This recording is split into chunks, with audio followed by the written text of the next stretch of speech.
So what I want to talk about in this session, or the title I'll take for this session, is the absent Rupa.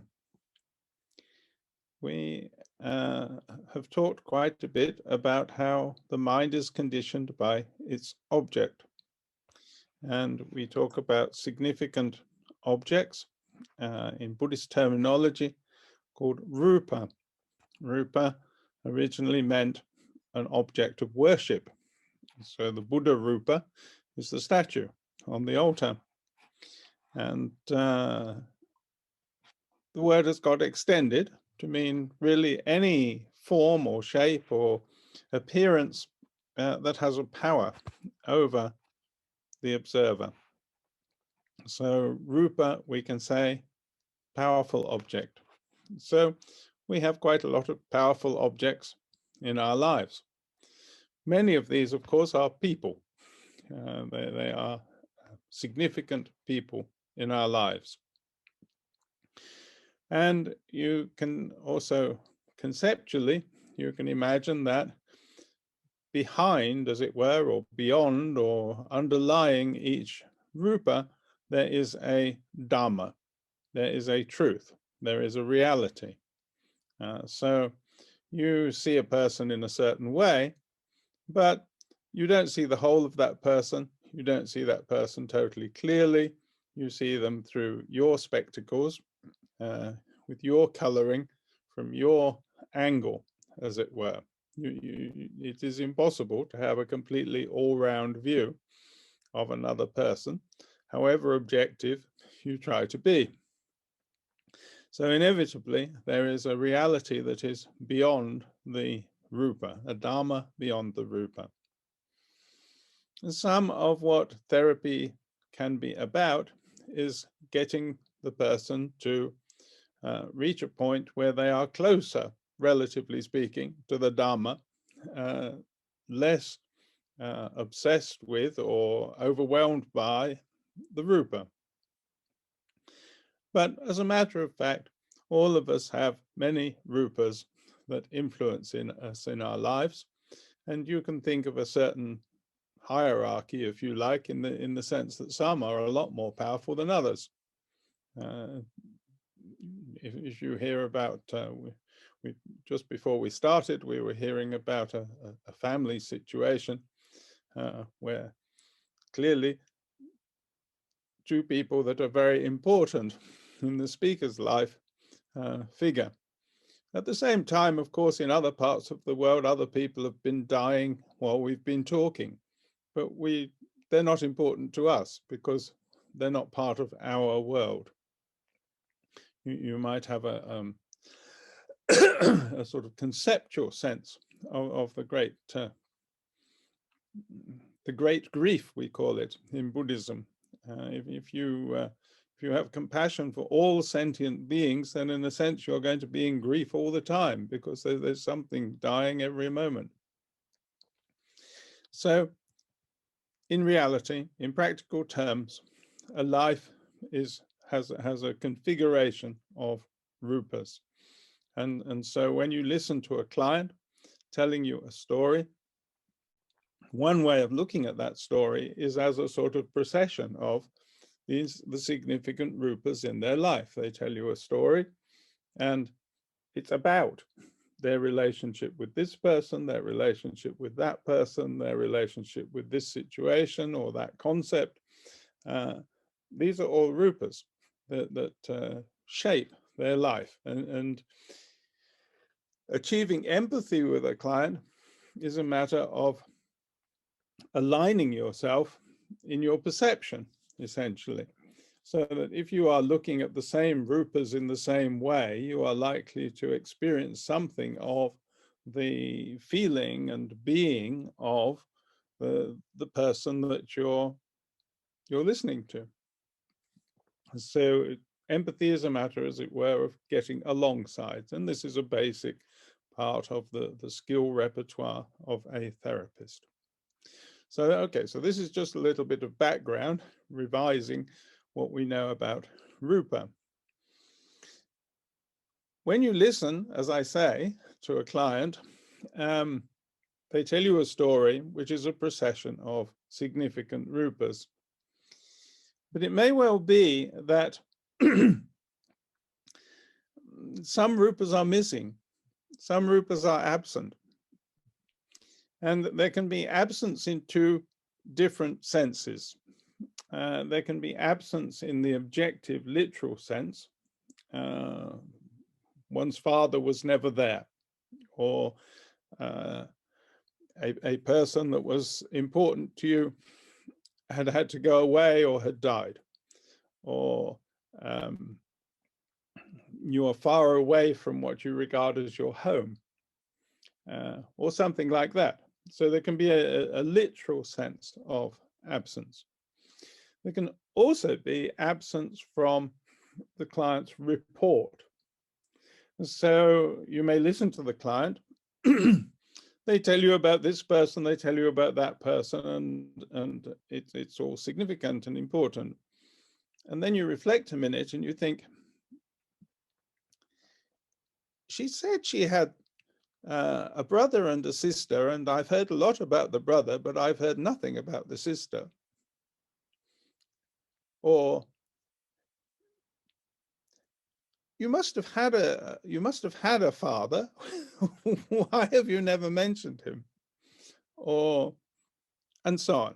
You know, there can be obvious gaps in the client's story, and it might be that you want to pick up on these. Though there may also be gaps that are not so obvious. Perhaps the person who was most important in the young life of your client was an uncle who they spent a lot of time with. But perhaps something then happened and this uncle was expelled from the family in some way, or nobody ever spoke about him again. And so the client doesn't speak about them. But nonetheless, at an earlier stage in their life, this person had been immensely important. So when you listen to a client, you don't get the whole story. And it's quite often the case that a life, in a certain sense or to a certain degree, revolves around what is missing rather than what is present. It's a bit like you might think of metaphor. You know, a galaxy. Galaxies, they say, revolve around black holes. They revolve around something that's immensely powerful, but which, in a certain sense, isn't there at all. And this black hole in people's lives is often the powerful influence that is, as it were, distorting or bending their perception of the present situation, and may well be a significant part of the dynamic of the problem that they bring to the therapist, but which they never mention. And this is one of the great difficulties of therapy, is that there may well be something going on that you have only a very oblique hint of, possibly sometimes no hint at all. But you might be able to deduce that something is missing, so something is not there. And sometimes it's your job to bring the attention of your client to it. But sometimes this is quite difficult. This is really the topic that I want us to think about. I don't have simple answers. I'm highlighting one of the challenges that we face. And in a way, the sort of three biggest categories in this sense are the missing parent. Parent could be missing in either sense. You have those cases where the client never tells you about one parent. You have those cases where the parent was objectively missing. If I think about my own young life, my parents were together and cared for me, but my father worked extremely long hours. In practice, when I was a small child, I hardly ever saw him. And this is not an unusual circumstance, because when the young couple have their first children, this is one of the most strained phases economically in their lives. Somehow they've got to put together the money to support a whole family, while the breadwinner, or winners nowadays, in my childhood, it was only the father who worked, but nowadays both parents work. And they're trying to put together a household on a small income. They're at a low stage in their career, so their income is probably at a low level at a time when their expenditure is highest. This is very difficult, and so sometimes you find that one or both parents are working very long hours and so are absent in a real sense. Then there's all sorts of other reasons why people might be absent. Obviously, life has all sorts of circumstances that cause somebody to be absent. Economic ones, wars, political situations, difficulties with illness, disease, and so on. Sometimes people are separated by illness, either the illness of the client themselves or illness of the parent, and so on. So there's many reasons why there may be real absence. And then there's also dynamic reasons why the client might not talk about somebody, which might be to do with, oh, well, he was never there or she was never there. Or it might be that there's some shame or guilt or conflict, or something went wrong later, or something of that kind, that makes it difficult to think about this area of a person's life. So the absent parent is kind of one category. The absent lover might be a spouse, but might just be a lover. This is also a big factor in people's lives, both in the sense of somebody that they've lost, or in the sense of somebody they never found. There can be and this leads us on, in a sense, to a third category, which is ideals. Ideals, in a sense, are all absences. We have an ideal of something. It's an imaginary, I was going to say reality, but it's imaginary. It's not a reality. It's something we want to be a reality. It's something that we hold up as a comparison for things that do actually appear in our lives, but actually it's another black hole. It's an absence. Nobody actually lives up to this ideal. And this ideal, which might be an ideal home or an ideal journey or an ideal person or an ideal philosophy or something of this kind, all of these are things that don't really exist, but which nonetheless our life tends to revolve around. And they exert a sort of gravitational pull. We're trying to move towards that absence.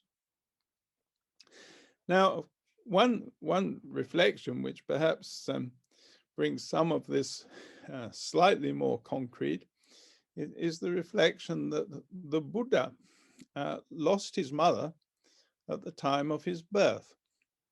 A few days after his birth, his mother died. So this was an absence from the Buddha's life. And he must have gone through his whole life at some level relating to this loss, this absence. And according to the sutras, at a later stage of his life, after his enlightenment, when, according to some versions of Buddhism, he was completely free from suffering and grief and all these sorts of things. Uh, he went to visit the heavens to go and see his mother, and really to make good with her, to restore the relationship. And it says to receive his mother's milk. He went to heaven, and he met his mother, and she gave him her milk, and he gave her the Dharma. And this is a very powerful story of the Buddha. And if we think of this in sort of more modern psychological terms,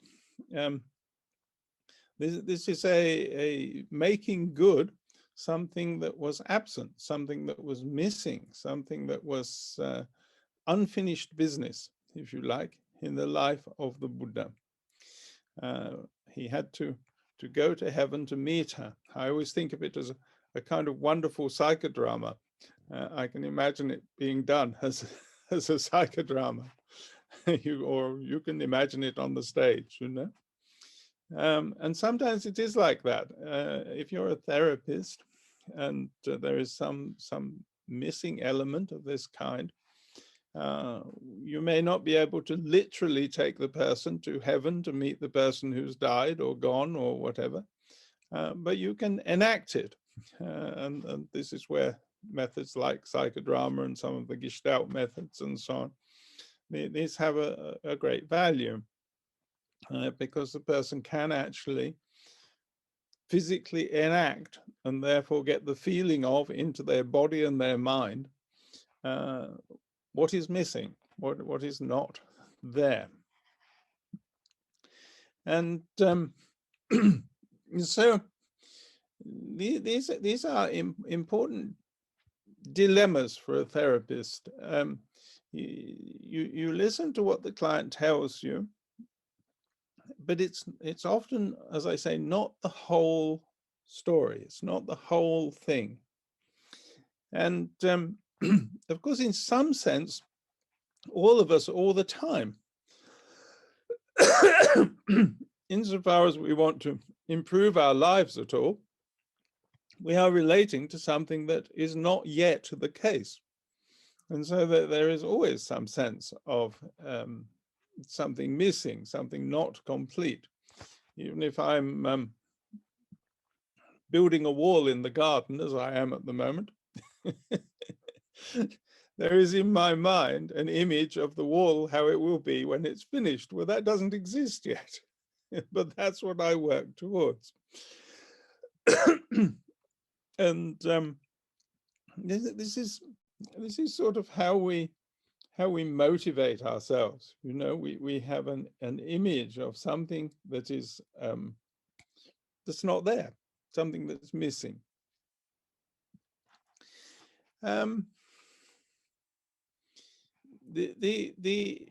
I talked about the sort of three categories of parents, lovers, and ideals. And of course, ideals and lovers have quite a bit in common.